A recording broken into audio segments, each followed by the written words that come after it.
Ladies and gentlemen, today is Thursday, May 28th, 2015. And this is the KNKL Show, episode 233. I am your host, Ken Lafferty, and today just so happens to be Thursday.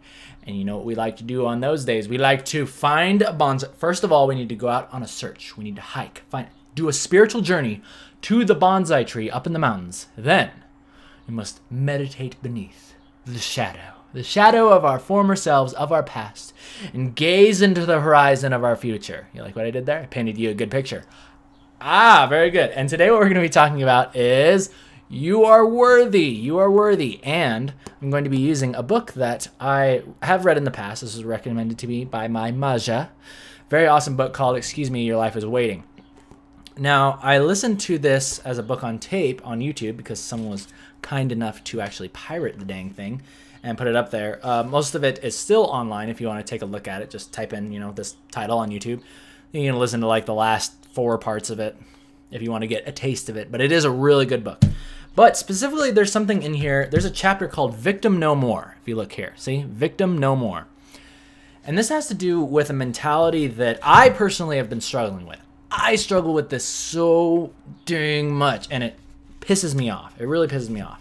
And I have a feeling that many other people out there might suffer from the same thing. And that is that we tend to see ourselves as victims. We tend to see ourselves as not worthy of something. Or that if something good happens to us, we quickly look around to see what's going to come in to mess it all up. Because that's what we really do. We don't deserve to be that happy, so it must be like some cruel joke the universe or God or whatever all-powerful force is playing on us, right? Somebody's playing a joke on us, and we're just waiting for the punchline to come in, basically punch us in the face.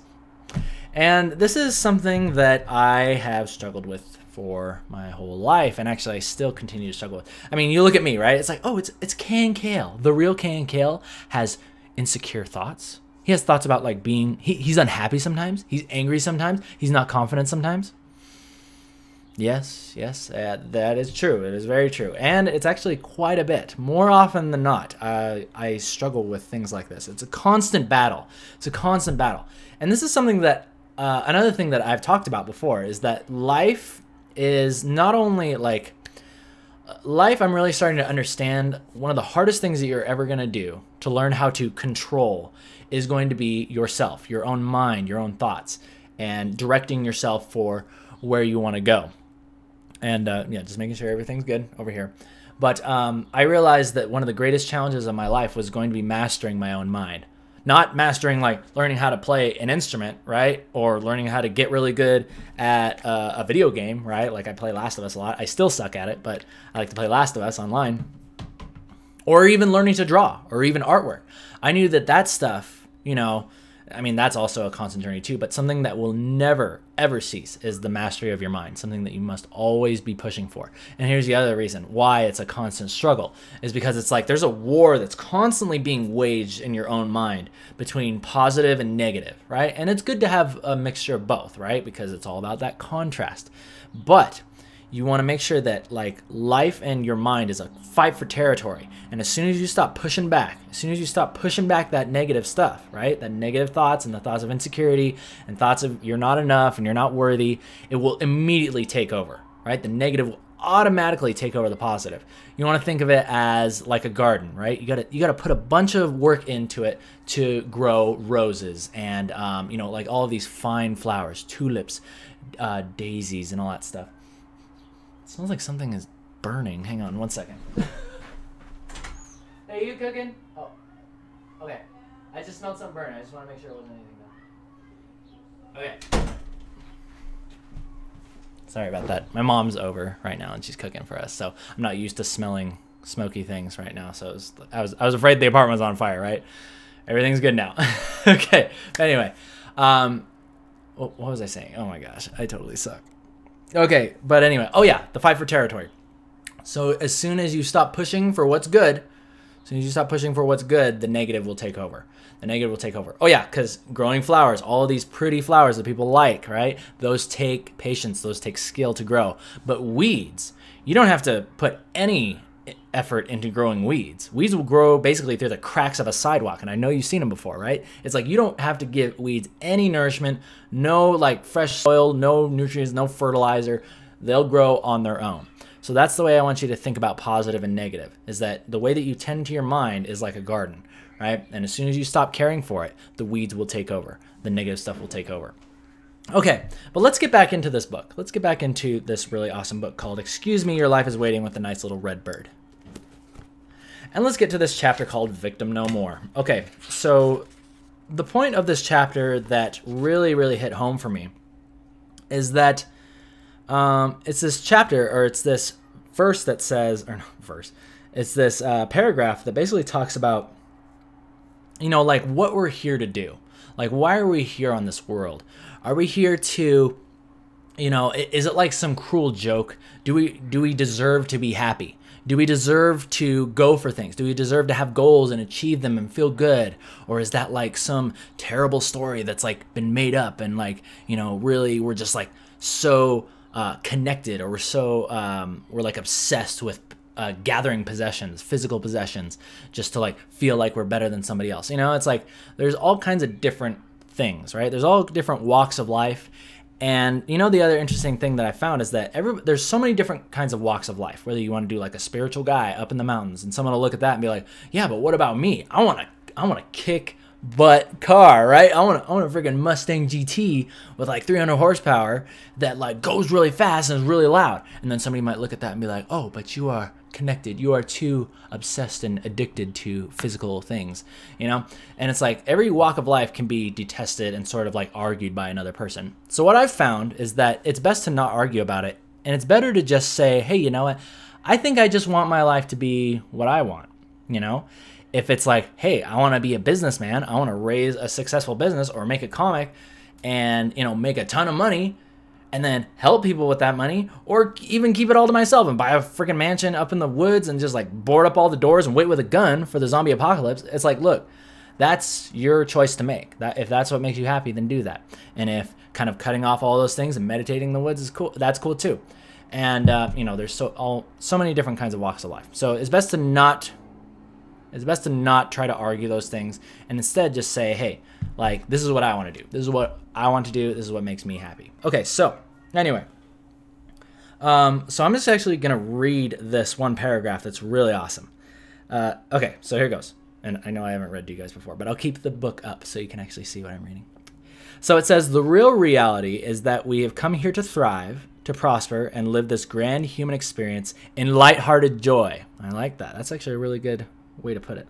Not in struggle and pain. We've come here to have fun while we learn and grow without suffering, and to harvest our desires in the absolute knowledge that we can have it all once we learn how to handle our energies, meaning our emotions.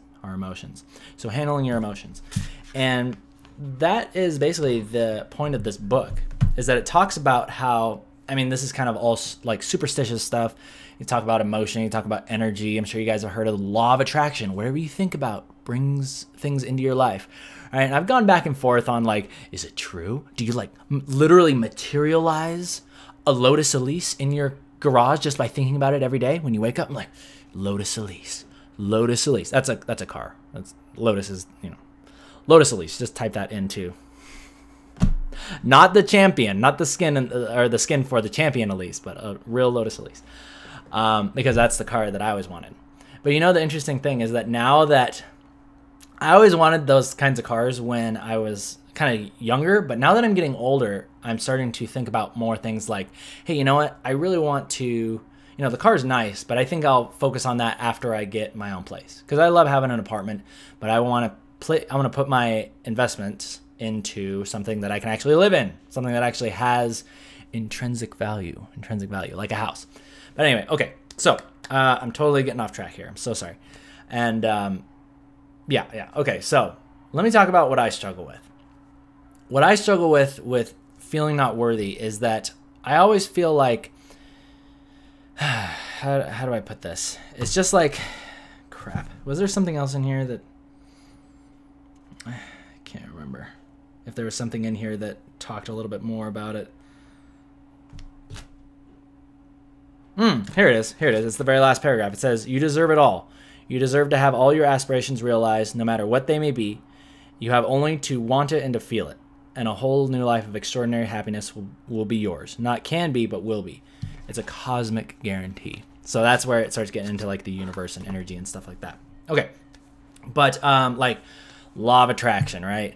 Thinking about things make them materialize. I'm kind of back and forth on that. If it works for you and you like it, then go ahead and do it. I have noticed though, this is one thing that I have noticed with the law of attraction. And that is when you are in a positive state of mind, it seems like, whoa, hey, like your life just becomes more positive. And I don't think it's necessarily because more positive things are happening, right? I think, well, actually, let me step back for a second.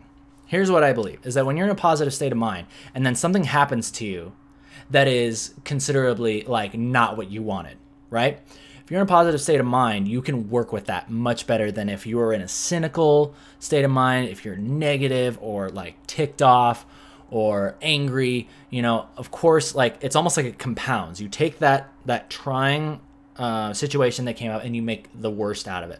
But if you take a trying situation and make the best out of it, like for instance, when I was sleeping on my friend's couch back in California, got kicked out of my apartment, couldn't afford to even pay my bills anymore.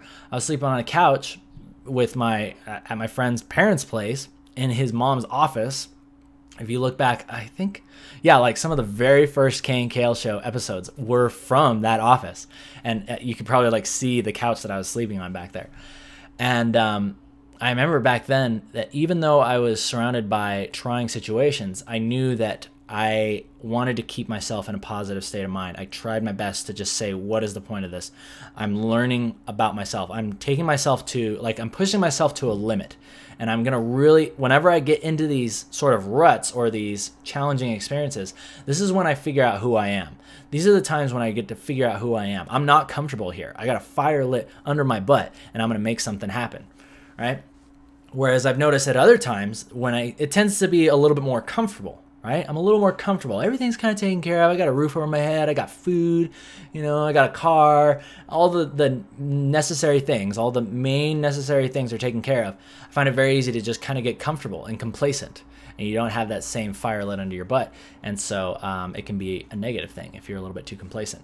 But because I stayed positive, I really believe that I was able to, because during that time when I was living with my buddies, or at my buddy's parents' place, I was just barely starting to get in contact with Riot. I was just barely starting to get the emails back from them saying, hey, yeah, we're interested in possibly having you be a splash artist. Yeah, that would be really cool. And so, of course, I was working like crazy. I was like not good enough to be a splash artist. Like, I will admit, like back then, I was not good enough to be a splash artist yet. I don't know why they gave me a chance, but they believed, they saw something in me. And because I wanted it so bad, I learned super quick. I learned so fast. My first splash was Twisted Fate, as many of you guys know. Not the new one. They've since then replaced it. But if you type in like the old Twisted Fate splash, that was my very first one. I remember when I finished it, I was like, whoa, this is like the best picture I've ever painted. I didn't even know I could do stuff like this. This is amazing. And so, and I don't think that I would have been able to learn that quickly if I wasn't a little bit, you know, kind of on the edge, little like just hungry. I was freaking hungry. That's a great place to be. Being hungry is a very, very powerful place to be. Not desperate. You know, it's very interesting because desperate and hungry are they can kind of be similar things, right? But I believe that hungry is very positive. Desperate is negative. Desperate, people can like sense that off of you. It's fear-based. It's fear-based, right? And people don't like fear-based people. They can, like I said, they can sense that. They can smell it on you, right? Fear does not smell good. People do not like to smell fear. You know the smell of fear? You don't like it. You don't like it. What is that? Is that Naked Gun? I think Naked Gun has that smell of fear. That's probably before your guys' time. I don't know how old you are out there. But if anybody knows what Naked Gun smell of fear is, then kudos to you. Okay, so anyway, so desperation, that's fear-based. You're fearful of that you're going to lose something. You're fearful that people aren't going to like you. But when you're hungry, you're ready to go. You're ready to attack. You're ready to take a bite out of, you know, whatever you have to go for, right? You are energy focused. You are action oriented. And with the right amount of willingness to learn, you can actually have confidence, right? You have confidence, you're hungry, you're ready to go. And that's what I want you guys to be focusing on. So even if you're in a tough time right now, as I once was, right? Take that as a positive. Look at it as a time to be hungry. Look at it as a time to step up and make something out of your life, because you're not comfortable. And when you're out of your comfort zone, I'm telling you, magical things happen. Very, very cool. Okay, so, but let's get back to the original thing. So after I achieve these things, I get my job, and it's like, yeah, I'm working at Riot, I'm making splashes, and it's freaking awesome. I never really fully understood this until, I don't know, probably like last year, but I always had this feeling inside of me that I'd look around and I was like, well, how come I was able to make it here? Because I know a lot of other people that tried really hard. I know a lot of other people that are still trying hard, right? Or a lot of people that told me to go to college, right? Because I was self-taught. And I'm not saying anything against college, but it personally wasn't for me, especially for being an artist. I really enjoyed the idea of going forward on my own journey, making my own path. Because I really believe, especially in art, like you can make your own path. You don't need to have somebody point you in the direction, right? You can get some inspiration. Get some inspiration from other artists, little artists. If you play Dark Souls, they leave like those little messages on the ground, while you're exploring and doing your journeys. You like read the messages and be like, the secret of having clean artwork is just having crisp outlines. Or the secret to professional artwork is clean outlines. And it's like rated like really well. It's like rated in like 2000 or whatever, 2000 whatever. There's like a freaking fly flying around here. I don't know. See, I don't know how a fly gets in here, because there's literally nothing there's no windows or openings. So anyway, if you see it buzzing around, sorry. Okay, but anyway, so I always kind of had this feeling that I felt unworthy. I felt like I just got lucky. I just got lucky, and that's another. It can be a dangerous word, because people will sometimes look at you, and if you achieve something or you do something great for yourself, they'll say, oh, well, I wanted to do that, but like I tried once and it turned out really bad, or I got denied, and you just got lucky. You just got lucky, right? And the reason why I don't like that word is because it just, not only is it insulting to me, because it's like, okay, so you're saying like I didn't work for it, or I wasn't in the right place at the right time, I didn't show up, so that way I could get the luck, right? Here's what luck is. It's opportunity meeting skill, opportunity meeting skill. Because guess what? A lot of people, they're getting lucky every day with the opportunity, but guess what? They don't have the skill. They don't have the skill, and you did. They don't have the skill, you did. So keep that in mind. So there's no such thing as, there is luck, but you create it yourself. You create your own luck by getting your skill and being ready for the opportunity and going out and seeking it. Being at the right place at the right time. And I've taught you guys how to do that. Oh, sorry, I got a little bit of heartburn. I ate right before I did this when my mom made like this amazing like spaghetti stuff. Super good. But yeah, getting out there, conventions. I've told you guys that's probably one of the best places I've found to meet other artists and meet people from the industry, because people from Blizzard Entertainment, like the art director Samwise Didier, he was at WonderCon in Irvine last year. So basically, wherever the studios are, Blizzard is in Irvine. Riot Games is in Santa Monica. I guarantee you, any sort of convention that's related to like gaming or entertainment, you're gonna meet people there. You're gonna meet people from the industry there. And it'll be good. This freaking fly, I seriously want to kill it. But anyway. Okay, so let's talk about other things of me not feeling worthy. So whenever I finish, let's say like, or even shows, this is a great example. Whenever I finish a show, or whenever I finish like a piece, like, great example. When I finished the Ari splash, the Ari fan splash, I remember I worked for weeks on that thing, and it was like such a pain in the butt, but I finished it, and I was like, yeah, it's awesome. But is it like really that good? Yeah, it like got to the front page of DeviantArt and got like 100,000 views and everything. But is it really that good? Like, I don't think I'm that good. Like, I don't deserve it, I just suck. I should just not do this anymore. And I know this sounds really funny. Coming from me, but it actually does happen. It happens to me every time whenever I finish something, or whenever I feel like I accomplished something. Something always kind of just like roots back into me, saying that, you don't deserve this. Like, you just got lucky, or that, all that good stuff. I am seriously going to kill this fly. I'm so pissed off. Okay, so anyway. Can you tell this fly is bugging me? So anyway, we've been going for about 25 minutes. So I'm going to go ahead and open up the question catapults.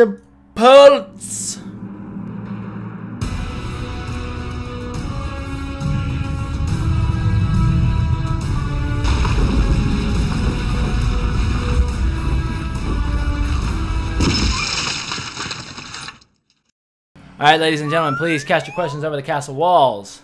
And I will answer them as I try to find this fly. Where is it? I'm going to kill it. I'm going to simultaneously kill this fly and answer questions. So, yeah, like I said, you guys really do deserve stuff. I really think that we were here.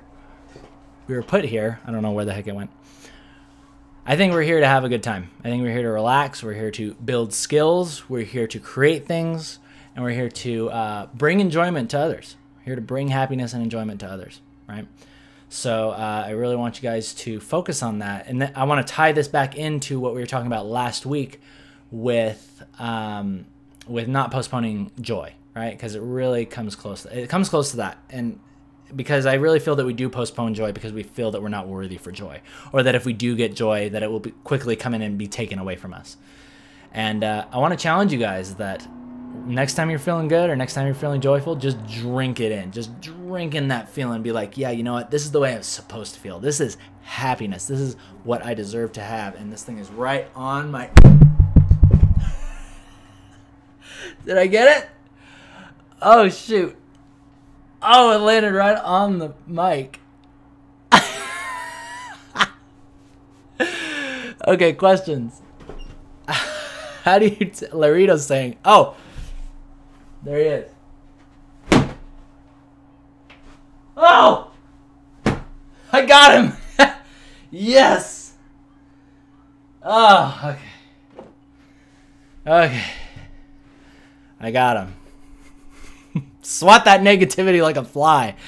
Yeah! Took it out. Alright, how do you tackle rejection and negativity where you're jobless? Or when you are jobless? I sent like 80 plus, I'm guessing resumes or applications, and they all are not, they're not responding to them. Okay, so basically, I can give you a little bit of background into this. Okay, so it can be tough when you're trying to break through into the industry being an artist, right? Because I'm sure that's what you want to do for your job. But, you know, until you, there's like a tipping point. There's a point where you get your foot in the door and then you're just like good to go, right? You're good to go from that point because you start building your portfolio, you start gaining experience. So until that time comes, you know, I had to work at the mall selling jeans, right? There's going to be points in your time or points in your life where you're really going to have to do what you don't want to do. Right? I was waiting tables at Olive Garden. I was selling jeans at the mall, right? And I knew that it was just kind of a point in my life, but eventually I was going to get to where I wanted to go. I knew that it was inevitable. And the reason why it was inevitable was because I was working on my skill every day, right? I was thinking of ways to spread, you know, my like influence and get more exposure. And that was posting on forums, posting on DeviantArt, and going to events where I could meet people. And eventually, just so happened, I met somebody in a game of League of Legends who worked there and was able to put in a good word for me as an artist. But I could have just as easily met that person at a convention, or I could have met them through the forums, right? So my suggestion to you is that, like, here's the one thing I will suggest to you, is that if you're having trouble taking care of your basic needs, you got to get that taken care of no matter what you got to do, right? I mean, of course, legally, right? Take a job that you really don't like. Take a job, you know, working for your friend's dad or doing manual labor or this and that. If it's something just because the reason why I say this is because if you're not in a position where you're just having your basic needs met, it's very easy to fall into that desperation mode. It's very easy to fall into that fear-based emotion, and that's not good because when you're in that, people just don't, as sad as it is to say, is like people don't want to help you. People don't want to, they don't even want to be around you when you're in that fearful, desperate mode. So get your basic needs taken care of, right? That's your goal 1, right? Focus on yourself. Realize that this is a chance for you to transcend. This is a chance for you to have a fire lit under your butt. Make something of yourself. And trust me, when you're in those points of not being comfortable, when you're out of your comfort zone, you'll learn more about yourself than you ever will in your life, okay? So as funny as it sounds, I'm excited for you, Loritos, for whatever you're going through, because I was there too. I was there too. Just keep at it. Keep at it. All right. Dingo Sniper. Really strange question. Commonly find myself jealous of a few streamers due to the amount of viewers they get. Commonly stream for 3 to 4 hours, but I rarely get any viewers. And guys, and these guys are like 20, 30 viewers a stream. Half of the time it's just them recoloring someone else's art. And it's weird bad of me to be jealous, or am I being stupid? Okay, Dingo. I don't know if you saw the Thoughtful where we talked about not comparing yourself to others, but this is basically that in a nutshell. I don't know if we titled it Not Comparing Yourself to Others, but anyway, yeah, just don't worry about that stuff. Just like when I started streaming for 2 people. As long as there was 2 people that kept watching my show, I was going to be content, right? And of course there's way more than 2 people watching the show now. But the other reason why I was able to keep on going through it is because I was doing it for myself. I was doing the stream and I was doing the show for myself. And to a great extent today, doing this stuff for you guys and being able to help you guys out there is a cherry on top. Basically, it's the icing on the cake. But the main reason why I do this show, why I show up every Tuesday, Thursday, is because of me. I'm doing this for me. I'm doing this because of what it's making out of me, because of the person I have to become to be able to talk to you like this, to be able to have confidence to sit in front of a camera talking to this little mic right here, and what that's making out of me. Okay? So whenever you're getting caught up in that, bring it back to the real reason why you're doing it. And one of the best reasons I found is to do it for yourself. Okay. And if you're concerned about exposure, then are you posting to other social media sites? Are you posting to Facebook? Do you have like a Twitter? You know, it's like you should have other things that people can click, right? They need a link to click. Say, hey, I'm doing this thing right here. Boom, there you go. On Twitter, on Instagram, on Facebook. You know, give people a reason to find you, because it's going to be very rare that that person just has their thing up, like has your Twitch stream up waiting for you to come on. Oh, the other thing I will say is consistency. That's your main weapon. That's your biggest weapon when you're being a streamer. Notice how I do this every Tuesday, Thursday at the same exact time, every single week. That's your best weapon, so use it. Use it well. All right, couple more questions, then we're done. Funny Darius saying, how do you deal with feeling like you aren't putting enough time into the things you want to do? This is going to be the final question. Sorry, I can't answer everybody's questions. You guys have so many good questions, but I can't answer them all. I'm so sorry. Okay. Not putting enough time into the things you want to do. Okay. Great question, because this is another thing I struggle with. And here's what I will say is that you want to make sure that you ask yourself this. You need to say, is the sacrifice that I'm making, right, is because you only have so many time. Everybody is gifted with 24 hours a day, right, to use in how they see fit. But here's what I will say is that if you feel that you're not putting the time into the things that you would like to, and for some reason you can't because you say, oh, well, I got this job. I got to take care of my wife and kids. I got to feed the family. You know, a couple things I want to ask you is that, do you have a plan for the day that you will be able to put more time into it? Because if you don't, then just like your plan, it's not going to ever show up. It's not going to exist. That time is not going to exist. You must deliberately plan out the day when you are going to have more time to do the things that you want. Another thing that I found is that, and this is much easier said than done, I'm guilty of this, but it's like, even if it's only 20 to 30 minutes a day, you should be doing what you truly want to do, truly are excited about in life once a day, even if it's just for 20 to 30 minutes, whether it's working out, building your body, staying healthy, whether it's working on your comic, you know, and again, I don't do this every day either. It's easier said than done, but just remember, it's like a lot of stuff that you learn is not necessarily like just this brand new idea that you never heard before. It's oftentimes just reminders of things that you know inside yourself, reminders of things that you heard before. So make sure you're doing those things every day. every day. All right, people. So we have another stream completed. One fly dead on the floor that I need to pick up and probably go chuck in the toilet or something. And we're going to end today's show. Thank you guys so much for joining me live on Twitch. People on YouTube, thumbs up if you like it, thumbs down if you don't. And before we go, I would like to say thank you to my awesome sponsors, David Chiariello and Mitchell Tummers. If you would like to join us, join and be a part of the KNKL Kingdom, get cool rewards like this, then head on over to the Patreon because we are up to $847 because you guys are awesome. You have backed the show. Thank you so much for supporting. And yeah, go check out the Patreon. That link down at the bottom right if you're watching on YouTube. People on Twitch, I'll go ahead and copy this link over so you can go check it out for yourself. PSDs, the pre-show where I sang A Whole New World, dubbed with my own lyrics. All that stuff is available for you on Patreon. So thank you guys once again for all your support. I'll see you guys. Have a great weekend. I'll see you guys next Tuesday where we will be doing another awesome tutorial. Probably finishing up Vi. All that good stuff. But until then, you guys take care. See ya.